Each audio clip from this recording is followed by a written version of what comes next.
ॐ सदाशिवसमारम्भां शङ्कराचार्यमध्यमाम् अस्मदाचार्यपर्यन्तां वन्दे गुरुपरम्पराम्। ओम। तो भगवान कृष्ण ने पहले 11 श्लोक में विभूति योग का सार दिया। उसमें हमने मुख्य मुख्य बिंदु कवर किए और कृष्ण भगवान ने यहाँ पर ये चर्चा की कि भगवान जो है वो ये पूरी सृष्टि का उपादान कारण है और यहाँ पर सब कारणों का कारण वो भगवान है। निमित्त कारण भी, उपादान कारण भी। उपादान कारण होने के कारण क्या है कि भगवान ही ये पूरी संसार के रूप में अभिव्यक्त हो जा रहा है। क्यों? क्योंकि उपादान कारण ही तो यहाँ पर कार्य बनता है, सारी वस्तुएं बनती है। कोई मटेरियल तो चाहिए ना जिससे ये पूरा संसार बने। और ये बताकर कृष्ण भगवान अप्रत्यक्ष रूप से हमको ये बताना चाहते हैं कि ना यहाँ पर दुनिया बोल के कोई चीज नहीं है, वर्ल्ड बोल के कोई चीज नहीं है, कोई तत्व नहीं है दुनिया बोल के कि तत्व आपको कुछ मिल जाएगा, ऐसे दुनिया बोल के नहीं है। यहाँ पर कोई कार्य नहीं है जो तात्विक हो, कारण से अलग कोई ऐसी कोई चीज नहीं है। एकमात्र कारण ही तत्व है। यहां पर जो कार्य दिखाई दे रहा है वो और कुछ नहीं है, नाम रूप है। नाम रूप अगर हम कारण में जोड़ दे तो इसका अर्थ हुआ कि दुनिया जो यहां पर कार्य है भगवान का, जो भगवान से आया है वही तत्व है, भगवान ही तत्व है। वो भगवान ही यहाँ पर ना दुनिया के रूप में प्रस्तुत हो जा रहे हैं बहुत सारे नाम रूप के साथ। और दुनिया की ऐसी समझ रखना कि भगवान ही यहाँ पर अभिव्यक्त हो जा रहे हैं, भगवान ही है यहाँ पर सब कुछ, इसको बोलते हैं विश्व रूप दर्शन या विराट दर्शन। विश्व रूप यानी विश्वम एव रूपम शरीरम यस्य सह, भगवान जिनका शरीर और कुछ नहीं किंतु ये पूरी सृष्टि है। ये जो सार्वभौमिक भगवान है इसको बोलते हैं विश्व रूप। और एक दूसरा नाम भी है विश्व रूप का जिसको विराट बोलते हैं। तो यहां पर सब जगह व्याप्त भगवान विश्व रूप जो दिखाई देता है उसका दूसरा नाम विराट भी है। विराट का अर्थ है विविधम राजते इति विराट। ये संस्कृत का एक धातु है राज, प्रस्तुत होना, अभिव्यक्त होना, विराज। वो जो बहुत सारे रूप में यहां पर अभिव्यक्त हो जाता है। सचमुच में यहां पर जितने भी उपादान कारण है ना उसको विराट बोल सकते हैं। यहां पर देखिए सोना है, उसको विराट बोल सकते हैं क्योंकि सोना ही तो यहां पर चूड़ी के रूप में प्रस्तुत हो जा रहा है, चैन के रूप में प्रस्तुत हो जा रहा है, रिंग इत्यादि के रूप में प्रस्तुत हो जा रहा है। विविध रूपेण राजते प्रकाशते। उसी प्रकार से भगवान को यहां विराट बोलते हैं क्योंकि भगवान ही यहां आकाश के रूप में, वायु के रूप में, अग्नि के रूप में, ये सब रूप में प्रकट हो जा रहा है। और ऐसा व्यक्ति जो ऐसी समझ रखता है, इस विश्व रूप की समझ रखता है, उसको बोलते ये विराट भक्त है। और भगवान कृष्ण बोलते हैं विराट भक्त के लिए कोई एक विशेष मंदिर की जरूरत नहीं है भगवान का आह्वान करने के लिए। उसके लिए तो यहां पर भक्ति एक मूल चीज है जो कि सभी व्यवहार में है। भक्ति कोई अलग चीज नहीं है, अपने दैनंदिन व्यवहार में भक्ति है। क्यों? भगवान कभी यहाँ ना हमारे मन से दूर नहीं जाते, हमारे आंखों से ओझल नहीं होते। और ये भक्त ऐसी समझ रखता है भगवान का कि वो सब जगह भगवान को देख पाता है, तो उसको क्या उपलब्ध है? सतत भक्ति। ऐसा भक्त क्या है? नित्य युक्त है। और कृष्ण भगवान बोलते हैं कि ऐसा जो विराट भक्त है, निर्गुण ब्रह्म ज्ञान उसके लिए ना अब बहुत नजदीक है, वो ज्ञान प्राप्त करने के नजदीक पहुंच गया है। ऐसा व्यक्ति जो अभी भी अपने मंदिर में एक निजी भगवान की पूजा कर रहे हैं, उसके लिए निर्गुण ज्ञान अभी बहुत दूर है, वो ज्ञान से बहुत दूर है। निजी भगवान, निर्गुण ब्रह्म, एक व्यक्ति सीधे सीधे वहां नहीं पहुंच सकता, क्योंकि निजी भगवान और निर्गुण ब्रह्म के बीच में क्या आएगा? बीच का एक मध्यम एक चरण है, उसको यहां पर ना ये देखना पड़ेगा, या आत्मसात करना पड़ेगा कि किस तरह से ये पूरी दुनिया ही भगवान है, भगवान का अभिव्यक्त रूप। इसका क्या अर्थ हुआ? मेरा जो मन है ना वो विस्तार कर गया। अभी एक छोटा मन था, एक सीमित मन था, हम भगवान को एक जगह देख पाते थे, उससे ज्यादा नहीं। अभी मेरा मन विस्तार कर गया, बड़ा हो गया। तो ऐसा मन जो पर्याप्त रूप से विस्तार कर गया है, जो इस संसार में भगवान देख पा रहा है, ऐसा ही मन जो है ना वो खोज पाएगा कि मैं ही पूरी सृष्टि का आधार हूं, मैं ही वह असीमित निर्गुण ब्रह्म हूं। ऐसा खोज करने के लिए एक विस्तारित मन चाहिए। इसलिए कृष्ण भगवान बोलते विराट भक्त, विश्व रूप भक्त, उसको यहां पर मैं सब फैसिलिटी प्रदान कर दूंगा, सब वातावरण दे दूंगा, ताकि ना वो निर्गुण ज्ञान को प्राप्त कर सके।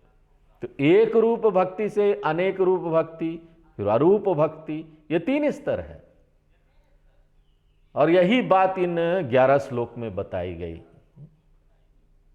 और इसके साथ ही ना सचमुच में ये 10वां अध्याय समाप्त हो जाना चाहिए, क्योंकि भगवान कृष्ण ने तो बता दिया कि हाँ सब कुछ मेरा ही महानता है, मैं ही हूं। लेकिन अर्जुन को ऐसा लग रहा था कि अभी उसको और जानना चाहिए, वो भगवान की महानता उसका लिस्ट चाहता था। यहां पर जितनी भी चीजें हैं, किसमें भगवान है, कैसे कैसे है, वो जानना चाहता था। और यहां पर आगे आने वाले जो श्लोक है, 12वें श्लोक से लेकर जो पिछले क्लास में हमने शुरू किया था 18वें श्लोक तक, अर्जुन भगवान को एक विशेष प्रार्थना करता है, हे कृष्ण, मैं आपकी पूरी महानता को जानता हूं, और इसलिए मैं यहाँ पर चाहता हूँ कि आप मुझे और विस्तार से इसको बताएं, आपकी महानता क्या है, एक लिस्ट बताएं। और ये अनुग्रह प्राप्त करने के लिए, भगवान से ये जानने के लिए, अर्जुन भगवान को पहले बहुत ज़्यादा मस्का मारता है, अच्छा बोलता है, भगवान की महानता का गुणगान करता है। जैसा कि हमने आपको पिछले क्लास में बोला था कि किसी के पास भी कुछ मांगना है ना, सीधे सीधे नहीं जाना चाहिए, पहले उसको आप कुछ थोड़ा मक्खन तो लगाइए, उसकी महानता का गुणगान कीजिए, ये बात याद रखिए। इसलिए देखिए यहां पर हमारे संस्कृति में भी यही है, वेदों में भी यही है। शिव मंदिर में जाइए, वहां पर रुद्र पाठ होता है, उसमें चमकम और नमकम है। चमकम शुरू में नहीं आता है, चमकम से पहले रुद्रम में नमकम आता है। क्यों नमकम है? क्योंकि आप भगवान को नमः नमः नमः करते हैं, कुछ मांगने से पहले नमः करना पड़ेगा ना। नमो भवाय च रुद्राय च नमः सर्वाय च पशुपतये च नमो नील ग्रीवाय च सितिकंठाय च नमः कपर्दिने च युक्त केशाय च। रुद्र में आता है, नमः नमः नमः, भगवान आपको नमः नमः नमः नमः। क्या भगवान आपकी महानता है। और ऐसे महान और अद्भुत भगवान को मैं नमस्कार कहता हूं। और जब भगवान इतनी महानता सुनते हैं शिव भगवान, तो बड़े खुश हो जाते हैं, अरे बहुत अच्छी बात है। और जब वो इतने खुश वाले मूड में है ना, तो उनका मूड आउट हो जाए इससे पहले हमको भी चिंता होती है ना, अरे हमने बड़ा बड़ा अच्छा अच्छा बोल दिया, कहीं इससे पहले कि उनका मूड बदल जाए। हमको ये भी चिंता होती है भगवान का भी मन बदल जाएगा। मान लो भगवान गुस्सा हो गए, तो क्रोधित हो गए, तो कृष्ण भगवान या फिर शिव भगवान, उनका अच्छा जो प्रसन्न मन मैंने बनाया महानता का गुणगान करके, इससे पहले कि वो चला जाए, हम अपना ना डिमांड का लिस्ट भगवान के सामने रख देते, भगवान हमको ये दे दो ना, ये हमको ये चीज दे दो ना। इसलिए तुरंत रुद्रम के बाद ना चमकम आता है, और चमकम को ना हम जल्दी जल्दी cut cut cut cut cut cut पढ़ लेते हैं। मंदिरों में आप देखेंगे, क्यों? अगर आप धीरे से पढ़ेंगे तो इससे पहले कि आप पूरा करें, मान लीजिए शिव भगवान का मन बदल गया तो,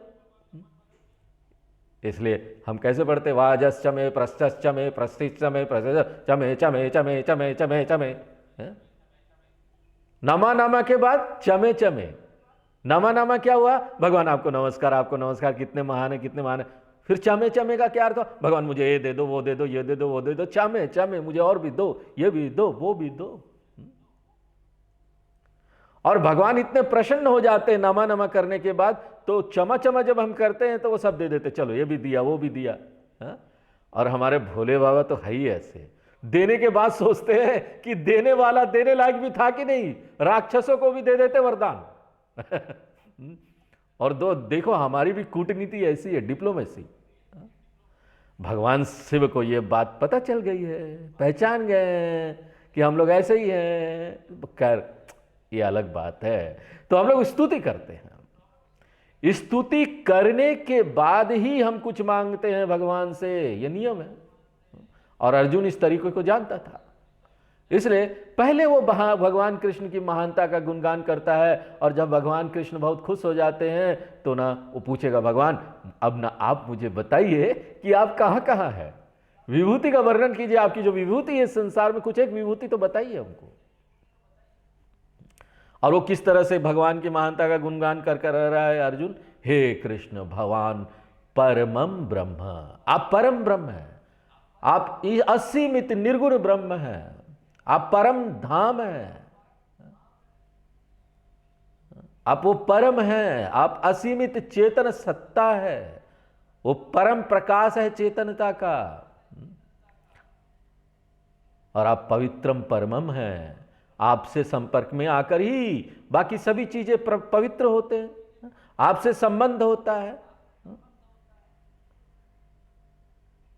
और आप किससे पवित्र होते हैं, आप किसी से संबंध बना के पवित्र नहीं होते हैं, आप तो पहले से ही पवित्र हैं, आप तो मूल पवित्र परम पवित्र हैं।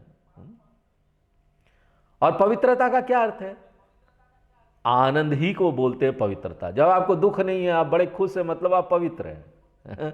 क्योंकि आपके अंदर से वो काम क्रोध मद लोभ वो सब जाएगा ना, तब भी आप खुश होंगे, तभी आनंदित हो सकते हैं। तो पवित्रता का क्या मतलब हुआ, आनंद। इसलिए हे भगवान आप आनंद स्वरूप ही, आप तो परमम पवित्र है। यहां तक हमने पिछले क्लास में देखा। और हमको इस श्लोक का दूसरा लाइन में 12 नंबर श्लोक में अर्जुन जो बोल रहा है वो देखना था, पुरुषम शाश्वतम दिव्यम। यहां पर दिलचस्प बात यह है कि अर्जुन ना बहुत श्योर नहीं है, वो निश्चित नहीं है कि निर्गुण ब्रह्म क्या है। क्योंकि याद रखिए अर्जुन अभी सीख रहा है, वो भगवान उसको बता रहे, ज्ञान दे रहे हैं और वो सीख रहा है, अभी वो पक्का ज्ञानी नहीं बना है। इसलिए अर्जुन क्या करता है, वो ना ये सारे लिस्ट बताता है कि भगवान आप ऐसे हैं, ऐसे हैं, ऐसे हैं। और उसके बाद फिर वो बताने के बाद बोलता है, भगवान ये सारी बातें ना ये सारे लोग बोलते हैं, जो महान लोग हैं ना वो आपके बारे में ये बताते हैं। तो इसका क्या अर्थ हुआ कि भगवान मुझे निश्चित नहीं है, वो बताते हैं जो मैं बता रहा हूं।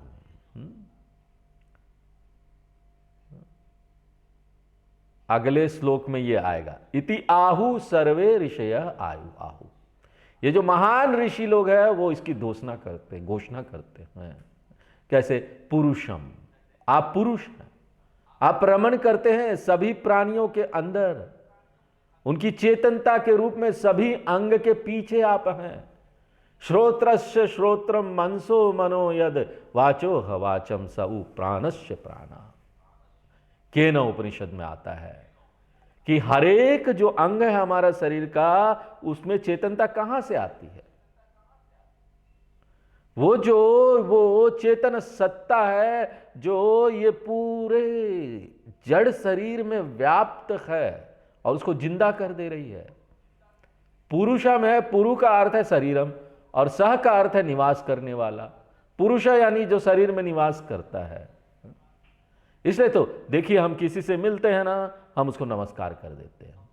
भारतीय संस्कृति में हम हाय हाय हो हेलो हेलो नहीं बोलते हैं, वो तो जानवरों को बोलते हैं, भैंस को, गैया को हाय हाय हाय हाय हाय हाय। क्यों? उनको भगाने के लिए हाय हाय हाय। तो उनको भगाने के लिए बोलते हैं, लेकिन मनुष्यों को हम ऐसा नहीं बोलते, उनको हाय हाय लो नहीं बोलते। हम कैसे उनको करते हैं, उनकी ग्रीटिंग्स कैसे करते हैं, उनका वेलकम कैसे, उनका स्वागत कैसे करते हैं? नमस्कार। तो ये जो नमस्कार है ना, उस व्यक्ति को नहीं होता है, क्योंकि हमारा तो हमेशा संशय बना रहता है, पता नहीं सामने वाला कैसा है, उसमें इतने गुण भी है कि नहीं कि मैं उसको नमस्कार करूं। लेकिन फिर भी देखिए हमारी निर्भीकता, देखिए हम सबको आराम से नमस्कार कर देते हैं, अच्छा खराब कोई भी हो। क्यों? क्योंकि उसके अंदर वही भगवान तो है। बड़े निर्भीकता के साथ हम बोलते हैं नमस्कार, और वो भी जो है नमस्कार कर देता है। इसलिए पुरुषः शाश्वतम, आप वो अस्थाई शरीर में रहने वाला ये स्थाई सत्य है, आप शाश्वत है, आप वो नित्य आत्म तत्व है।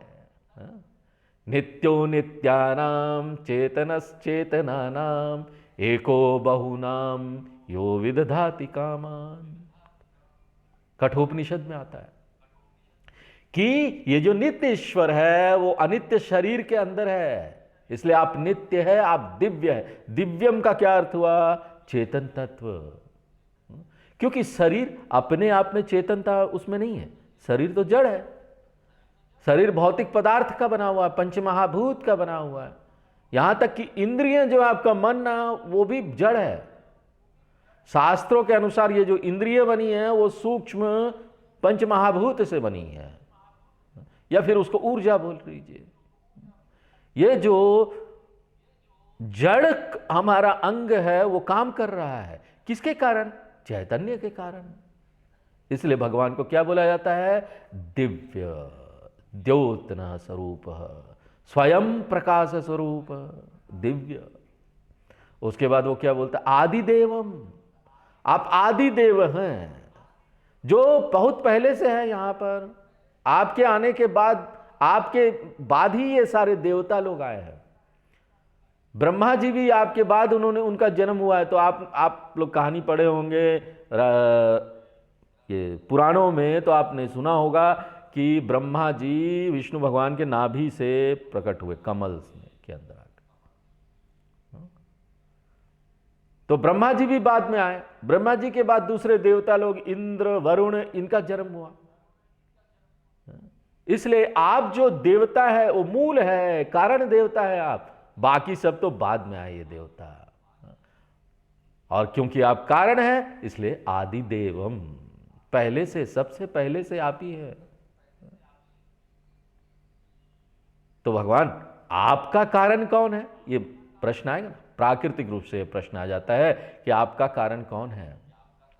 जब आप ये बोलते हैं कि भगवान ये पूरी सृष्टि का पिता है, बच्चे भी पूछते हैं कि भाई आपका पिता कौन है? क्योंकि हमको पता है ना, हमारे पिता के भी पिता है, हमारे पिता के पिता दादाजी है, उनके पिताजी, उनके पिताजी के पिताजी। तो अगर यहां पर भगवान मूल पिताजी है तो भगवान के पिताजी कौन है? अगर आप पूछेंगे तो कृष्ण भगवान उसका क्या उत्तर देते हैं श्लोक में? अजम। भगवान का कोई मां बाप नहीं है। क्यों?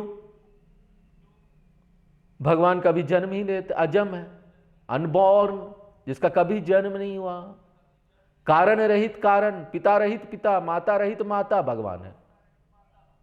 और वो कहां पर स्थित है? तो बोल रहे भगवान विभुम।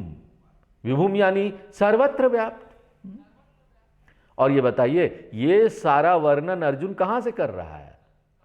तो अर्जुन बोलता है ये तो ऋषि लोग घोषणा करते हैं। और वो अगला श्लोक में आएगा, तो 13 नंबर श्लोक हम लोग पढ़ते हैं। आहुस्त्वां ऋषयः सर्वे, आहुस्त्वां ऋषयः सर्वे, देवर्षि नारदस्तथा, देवर्षि नारदस्तथा, अशितो देवलो व्यासः, असितो देवलो व्यासः, स्वयं चैव ब्रवीषि मे। स्वयं चैव ब्रवीषि मे। तो अर्जुन बोलता है कि भगवान ये सब जानकारी मुझे कहां से मिली पता है? शास्त्रों से। शास्त्रों में जो ऋषि ने बताया है, सर्वे ऋषयः आहु, ये ऋषि लोग वहां बताते हैं। ऋषि यानी ज्ञानी, ऋषति जानाति इति ऋषि। ऋषि का ये अर्थ नहीं है वो जो जंगल में रहता हो, वो जिसका जटा बहुत बड़ा हुआ हो, वो जिसका बड़ा दाढ़ी हो, और वो भी हम चाहते हैं कि वो दाढ़ी कैसा हो? सफेद दाढ़ी हो। ये सब तो बाहर की चीजें हैं। इन सब चीजों का ऋषि से कोई लेना देना नहीं है, ये बाहर की चीजें हैं। ऋषि यानी जो ज्ञान से संबंधित है, जिसको भी ये वो ज्ञान है ना, वो ऋषि है।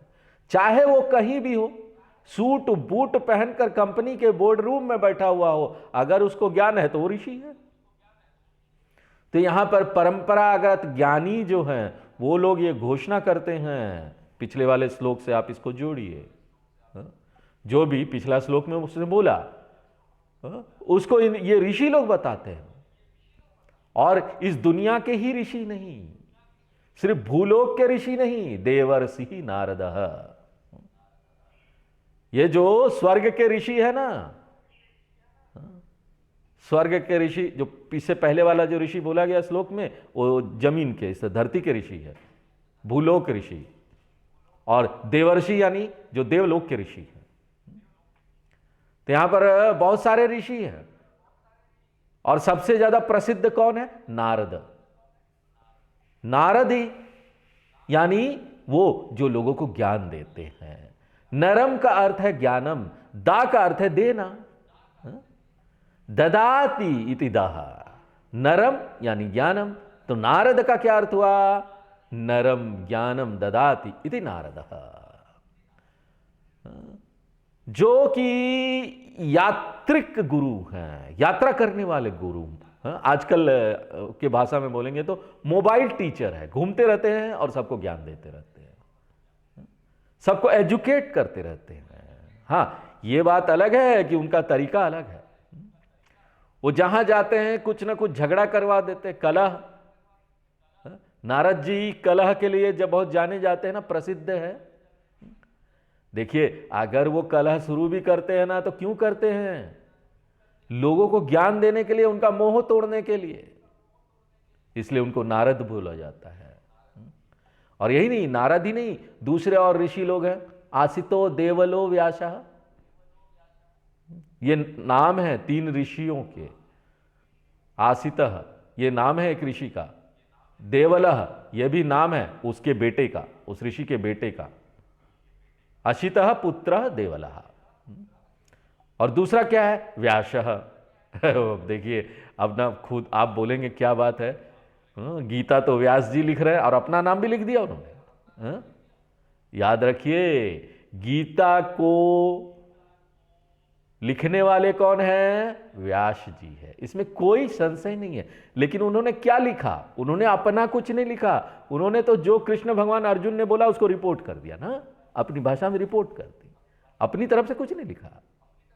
तो व्यास जी जो नाम लिख रहे हैं अपना, वो सिर्फ यही बता रहे कि अर्जुन ने उनका नाम लिया, वो व्यास जी ने अपने आप नहीं डाला। तो ये सारे जो ऋषि लोग हैं ना, वो बोलते हैं।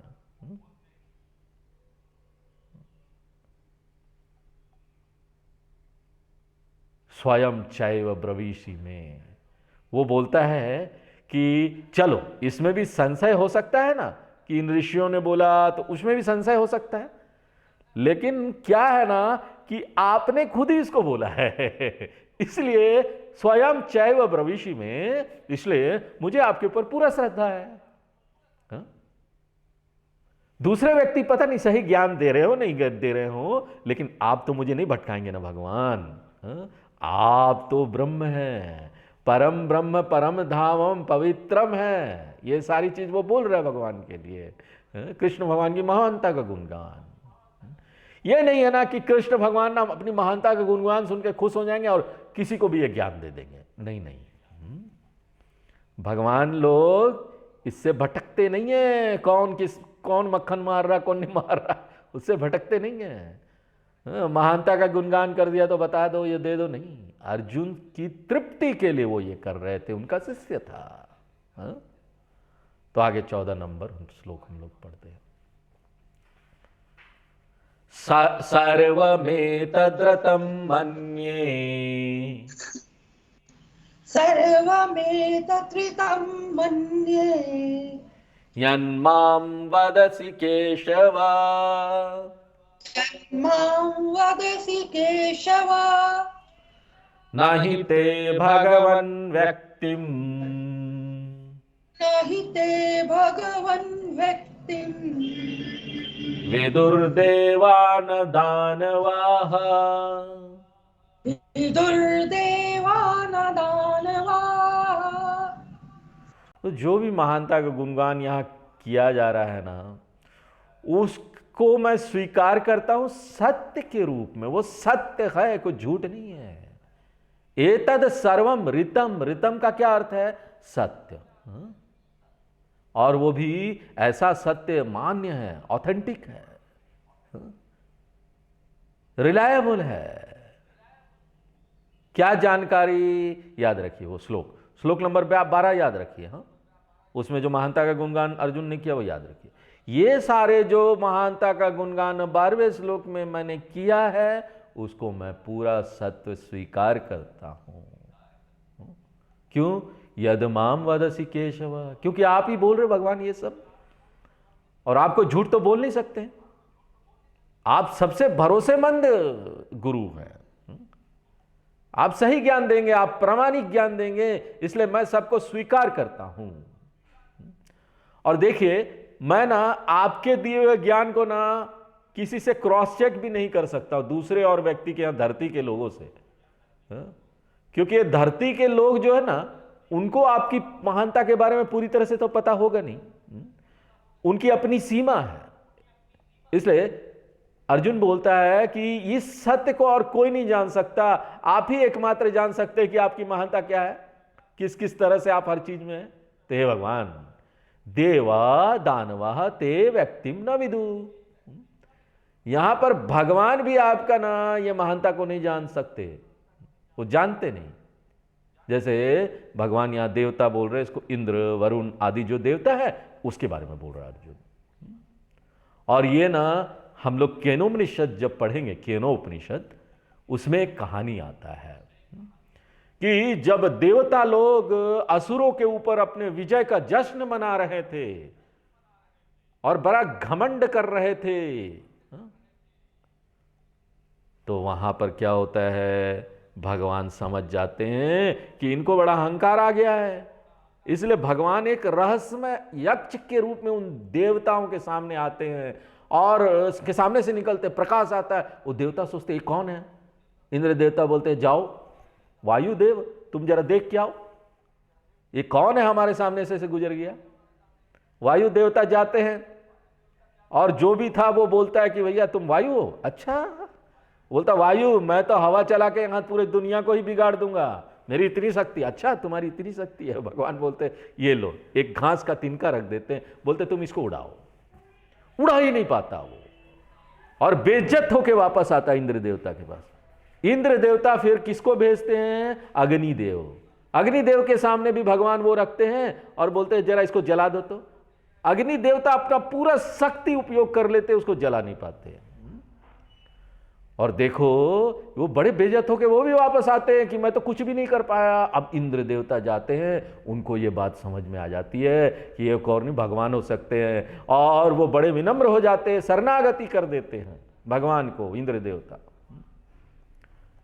हम अपनी सीमित बुद्धि से कभी भी इस सत्य को नहीं जान सकते बिना सहायता से, क्योंकि हमारी बुद्धि सीमित चीजों को जानने के लिए बनी हुई है, जो समय और आकाश के अंतर्गत आ जाता है। हमारी बुद्धि तो अभी तक बिग बैंग को भी नहीं समझ पाई। जो वैज्ञानिक लोग हैं बोलते हैं इस दिन धरती बनी, कोई बड़ा विस्फोट हुआ था, अभी तक उसको नहीं समझ पाए। उससे पहले क्या था कुछ नहीं उनको समझ में नहीं आता। अब हम ज्यादा नहीं बताएंगे बिग बैंग के बारे में। अभी तक वो लोग नहीं समझ पाए। कुछ ऐसी चीज है जब वो बोलते सृष्टि बनी थी, उसको नहीं समझ पाए। क्यों? क्योंकि वो जब विस्फोट हुई ना तभी समय और आकाश बना। तो वैज्ञानिक बोलते समय और आकाश से पहले क्या था नहीं बता पाएंगे। इसलिए इंद्र आए, बड़े विनम्र हो गए और उन्होंने भगवान को प्रणाम किया। तो ये जो पौरुषेय प्रमाणम है ना, पौरुषेय यानी जो मनुष्य का है, यहां हमारी इंद्रियां जो बनी बड़ी है, ज्ञान की इंद्रियां है, वो बेकार है। इसलिए इंद्र भगवान शरणागति कर देते किसको? उमा देवी को, पार्वती जी को। उमा देवी प्रतिनिधित्व करती है शास्त्रों का, सरस्वती जी। तो वही बात यहां पर बताया जा रहा है। देव, इंद्र, वरुणादय वो इस बात को कभी नहीं समझ सकते स्पष्ट रूप से। दानव और देवता ही नहीं जान सकते तो दानवों का क्या? वो तो जान ही नहीं सकते, क्योंकि देवताओं का मन बड़ा शुद्ध होता है। अगर वही नहीं समझ सकते हैं तो असुरों का क्या? वो तो समझ ही नहीं सकते अपने अशुद्ध मन से। इसलिए भगवान आपकी महानता को कौन जान सकता है? आपके अलावा कोई नहीं जान सकता, आप ही हो। इसलिए मैं एकदम राइट व्यक्ति के सामने खड़ा हूं भगवान, राइट पर्सन। इसलिए let me go straight horses mouth से सुन लो ना, आपके मुंह से ही सुन लो आपकी महानता। इसलिए ही भगवान ते व्यक्तिम, ये जो यहां पर आपकी महानता है जो अभिव्यक्त हो रही है, उसके बारे में बताइए ना। तो आगे क्या बताएंगे, अर्जुन और क्या बोल रहा है, वो हम लोग आगे के श्लोक में नेक्स्ट क्लास में देखेंगे। पूर्णमदः पूर्णमिदं पूर्णात् पूर्णमुदच्यते पूर्णस्य पूर्णमादाय पूर्णमेवावशिष्यते। ओम शांति शांति।